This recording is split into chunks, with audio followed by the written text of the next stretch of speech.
안녕하세요. 100세까지 건강하게 달려가는 여러분의 건강 파트너 시니어 유튜브 크리에이터 맥스킴입니다. 오늘 영상에서는 날파리증에 관련된 유익한 정보를 함께 알아보려고 합니다. 그럼 함께 건강의 비밀을 찾아 나가 볼까요? 나는 얼마 전에 식사 중에 식탁에 날아다니는 파리를 보게 됐습니다. 겨울철인데 웬 파리인가 하고 나는 손으로 뻗어서 파리를 잡으려 했지만 잡히지 않았고 눈을 움직일 때마다 따라다니는 검은 점도 보였습니다. 꼭 올챙이알처럼 생긴 그런 동그란 물체가 눈에서 동동 떠다녔습니다. 나는 눈을 비비거나 물로 씻어도 검은 점은 없어지지 않았고 책을 읽으려 하면 눈앞에 아른거려서 불편한 상황이었습니다. 그래서 나는 병원을 찾아가게 되었습니다.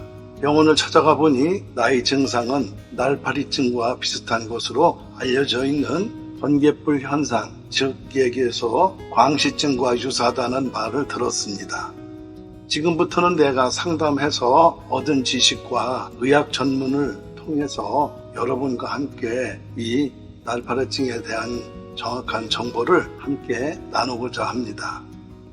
눈을 세게 부딪혔을 때 눈앞에서 불이 번쩍 느낌을 주는 현상입니다. 유리체가 수직하면서 망막을 당기면서 눈 속에서 불이 번쩍 느낌을 주게 됩니다. 이 증상은 몇 주에서 몇 달 동안 지속될 수 있고 사라질 수도 있으며 나이가 들면서 흔히 나타난다는 것을 알았습니다. 날파리증, 즉 비문증이란 무엇일까요? 날파리증 비문증은 눈앞에 작은 벌레와 같은 작은 물체가 떠다니는 현상을 말합니다.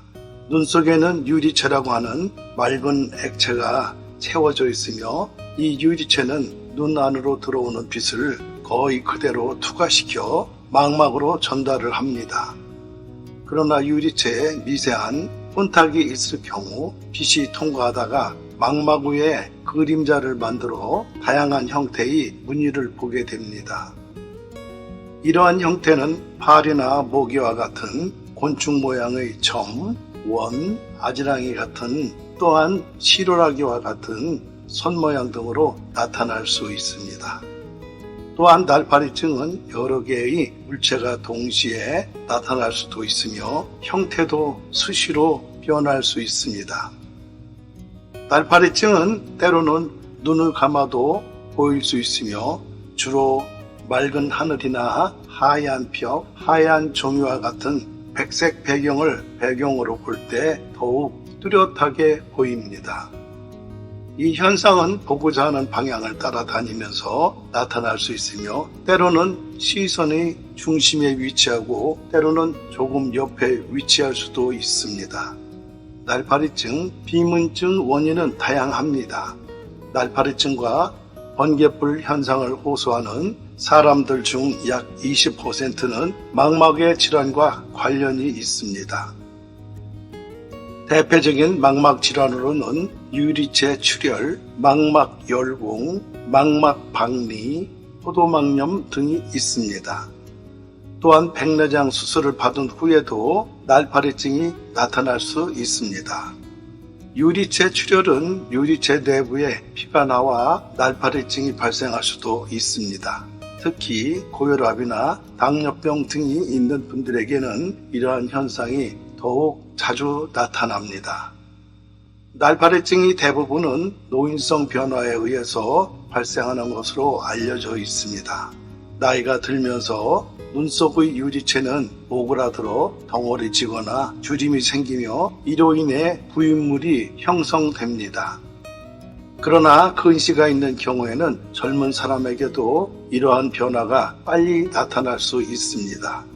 유리체의 변성과 액화가 진행된다면 유리체는 점점 더욱 오그라들어 결국 망막이 접혀있던 뒷부분부터 떨어지면서 후유리체 박리가 발생할 수 있습니다. 이때부터 일반적으로 날파리증이 더욱 심해질 수 있습니다. 그러나 후유리체 박리는 노화에 따른 생리적인 현상으로 그 자체로는 치료가 필요하지 않습니다. 또한 망막 열공이나 망막 박리도 날파리증이나 번개불 현상을 유발할 수 있습니다. 망막에 구멍이 생기거나 찢어질 경우 날파리증이나 번개불 현상이 나타날 수 있으며 이를 방치하면 망막 박리가 발생할 수 있습니다. 또한 포도막염은 눈 속에 염증이 생기면서 검은 점들이 많이 보이고 시야가 흐리며 눈이 흰자가 충혈되어 빨갛게 변할 수 있습니다. 어떻게 해야 하나요? 이렇게 물으신다면 날파리증에 새로 발생하면 먼저 안과 의사의 진찰을 받아 증상의 원인을 확인하는 것이 중요합니다. 대부분의 경우 날파리증은 단순한 노화에서 의한 현상이며 특별한 치료가 필요치 않습니다. 하지만 떠다니는 물체가 많아지거나 시야가 가려진다는 증상이 나타날 경우 이는 망막 질환의 가능성이 있으므로 반드시 안과 의사에게 재검사를 받아야 합니다. 망막 질환은 날파리증과 비슷한 증상을 보일 수 있으며 조기 진단과 치료가 시력의 유지에 매우 중요합니다. 따라서 증상이 지속되거나 악화될 경우 빠른 시일 내에 안과 의사의 진찰을 받는 것이 좋습니다. 일반적으로 날파리증은 무시하고 잊어버리는 것이 가장 좋은 방법입니다. 물체의 크기나 숫자가 변화가 없는 경우 수술이 필요하지 않습니다. 때로는 눈앞에 점이 거슬거리거나 불편을 느낄 때는 잠시 시선을 돌려서 주시하면 일시적으로 물체가 사라질 수 있습니다. 일부 사람들은 계속해서 날파리를 보지만 시간이 지나면 대개 옅어지고 적응됩니다. 날파리증에 있는 사람들은 종종 물체에 대해 신경을 집중시키는 경향이 있는데 이러한 신경 집중과 걱정은 증상을 해결하는 데 도움이 되지 않을 뿐더러 시간적 정신적으로 손해를 입을 수 있습니다. 요약하자면 날파리증이 발생할 경우 안과 의사의 진찰을 받아 증상의 원인을 확인하고 대부분의 경우는 노화로 인한 단순한 현상이므로 무시하고 있어 버리는 것이 좋습니다. 그러나 증상이 악화되거나 다른 이상한 증상이 함께 나타날 경우 반드시 안과 의사에게 재검사를 받아야 합니다. 여러분 잘 보셨나요? 제가 요즘에 눈물샘이 막혀서 눈물샘을 뚫는 그런 레이저 시술을 얼마 전에 받았습니다. 나이가 들면서 치유하면서 살아야 되지만 여기저기 잔고장이 나는 것을 보면은 역시 나이는 못 속이는 것보다 이렇게 생각을 합니다. 여러분 영상을 잘 보셨나요? 저는 이 영상 제작자 맥스킴입니다. 팩트에 기반한 유익한 정보만을 선별해서 전달하려고 노력하고 있습니다. 저는 48년생 시니어 유튜브 크리에이터로 매일 촬영하고 편집한 영상을 업로드하고 있습니다. 여러분이 구독을 눌러주시면 저에겐 다음 영상 제작에 큰 동력이 됩니다.